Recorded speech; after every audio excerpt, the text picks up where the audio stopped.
जम्मू कश्मीर के शोपियां में आतंकवादियों ने 2 प्रवासी मजदूरों की हत्या कर दी है। ये दोनों मजदूर उत्तर प्रदेश के कन्नौज के रहने वाले थे। दोनों मजदूरों की पहचान कन्नौज जिले में के रामसागर और मोनिश कुमार के रूप में हुई है। और पुलिस का यहाँ पर कहना है कि इस मामले में लश्कर तैयबा के हाइब्रिड आतंकियों को गिरफ्तार किया गया है। सोमवार की रात हमलावरों ने मजदूरों को तब निशाना बनाया जब वो अपने घरों में सो रहे थे। आतंकियों ने पहले उनके घरों पर ग्रेनेड फेंके और उसके बाद ताबड़तोड़ गोलियां चलाई हैं। इसमें दोनों मजदूर बुरी तरह घायल हो गए। जब पुलिस को सूचना मिली, पुलिस उनको लेकर अस्पताल पहुंची, लेकिन दोनों मजदूरों को बचाया नहीं जा सका है। 3 दिन पहले ही 15 अक्टूबर को भी रोहित हमने देखा था कि शोपियां जिले में आतंकवादियों ने एक कश्मीरी पंडित की गोली मारकर हत्या कर दी थी। और इस तरह से एक के बाद एक जो टारगेट किलिंग्स हैं वो यहाँ पर बढ़ती जा रही हैं। आतंकवादी लगातार इस तरह की नापाक घटनाओं को अंजाम दे रहे हैं। सुनवाते हैं यहाँ पर एडीजीपी विजय कुमार का क्या कुछ कहना है। तिरपाल हटा के सीजीआई सीट के अंदर से ग्रेनेड थ्रो किया गया, जिसमें उत्तर प्रदेश के 2 मजदूर थे मारे गए।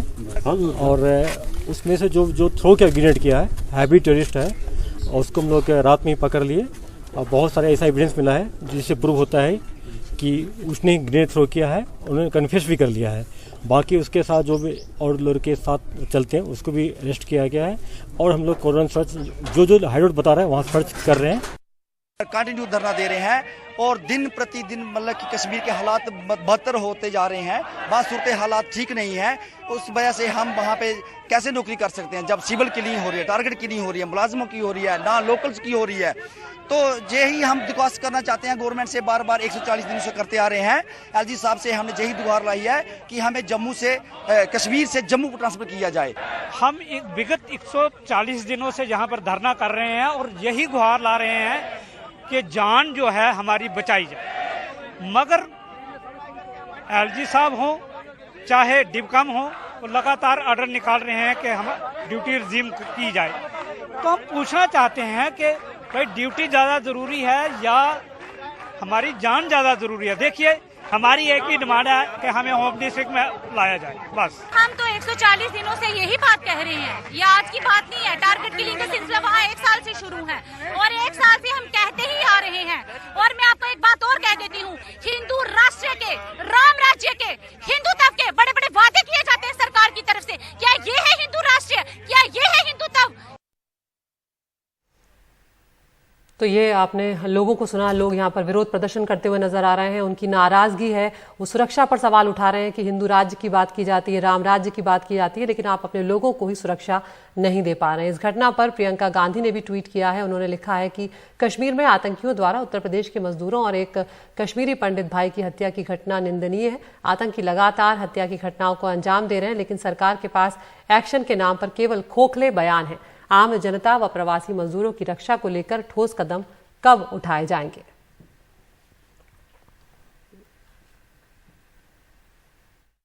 मोनिश कुमार और राम सागर जो बाहरी लेबर का काम करते थे यहाँ पर, आज उनकी हत्या किया जाना बहुत दुखद है।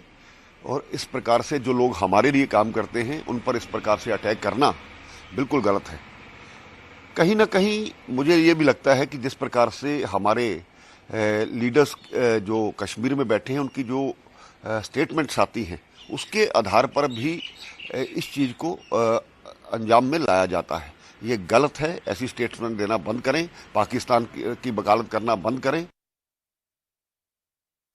टारगेट किलिंग्स एक नया चुनौती जो है कश्मीर के अंदर पैदा हो गई है और कम से कम 2 साल हो गए जब से यूटी बना है जम्मू कश्मीर, उसके बाद ये टारगेट किलिंग का सिलसिला जो है वो शुरू हुआ। सोचने की बात यह है कि ये क्यों हो रहा है कि प्रवासी मजदूर जो बाहर के नॉन लोकल मजदूर हैं या काम करने वाले लोग वो टारगेट क्यों बन गए? केंद्र सरकार क्या कर रही है? जो ड्यूटी बना करके कहते थे गृह मंत्रालय के अंदर जम्मू कश्मीर है, गृह मंत्रालय विफल है जम्मू कश्मीर को संभालने में। जी, जो प्रवासी मजदूरों पे ये पहला हमला नहीं है और ये पिछले 2 साल से लगातार इन पे हमले हो रहे हैं। कल रात देर गए वहां आतंकियों ने एक ग्रेनेड फेंका। हरमैन गांव है, वहां ये क्रेंटेड एकोमोडेशन में थे, उन पे ग्रेनेड फेंका, दोनों मारे गए। उनको अस्पताल लिया गया जहां डॉक्टरों ने उनको मुर्दा करार पाया। रामसागर और मोनिश कुमार ये यूपी से ताल्लुक रखते थे। इनकी खता सिर्फ एक थी कि वो यहाँ अपनी रोजी रोटी कमाने के लिए आए थे। यही हर एक प्रवासी मजदूर करता है, क्योंकि शायद इनको 4 पैसे ज्यादा मिलते हैं कश्मीर में, ताकि अपने बच्चों का पेट पालें और घर का 4 पैसे ज्यादा भेजें। और यहाँ मुसलसल इनको टारगेट बनाया जा रहा है। शोपियां में ही 2 दिन पहले वहाँ कश्मीरी पंडित पूर्ण कृष्ण भट्ट को मार दिया गया। वहाँ भी कश्मीरी पंडितों में भी कई एक हमले हुए हैं। 6000 से ज्यादा कश्मीरी पंडित जो मुलाजिम हैं, डर की वजह से नौकरियों पे नहीं जाते हैं पिछले 5 महीनों से। तो एक तरफ अगर सरकार का ये दावा है कि मिलिटेंसी की कमर तोड़ गई है, अब ये आखिरी सांस ले रही है, तो लेकिन दूसरी तरफ बेगुनाहों का कत्ल इस तरह हो रहा है, टारगेट किलिंग्स हो रही हैं, और इसकी एक वजह एक पॉलिटिकल नैरेटिव भी जो एक बना है कि जिस तरह जो गैर रियासती लोगों को यहाँ वोट देने का हक दिया जाए, उस पर बड़ी विवाद हुआ। पिछले ही दिनों डीसी जम्मू ने ऑर्डर निकाला, कहा कि जिन लोगों के पास कोई दस्तावेज भी न हो लेकिन जम्मू में 1 साल से रहते हैं, उनको वोट का हक दिया जाएगा। उसके विवाद के बाद ऑर्डर वापस लिया गया।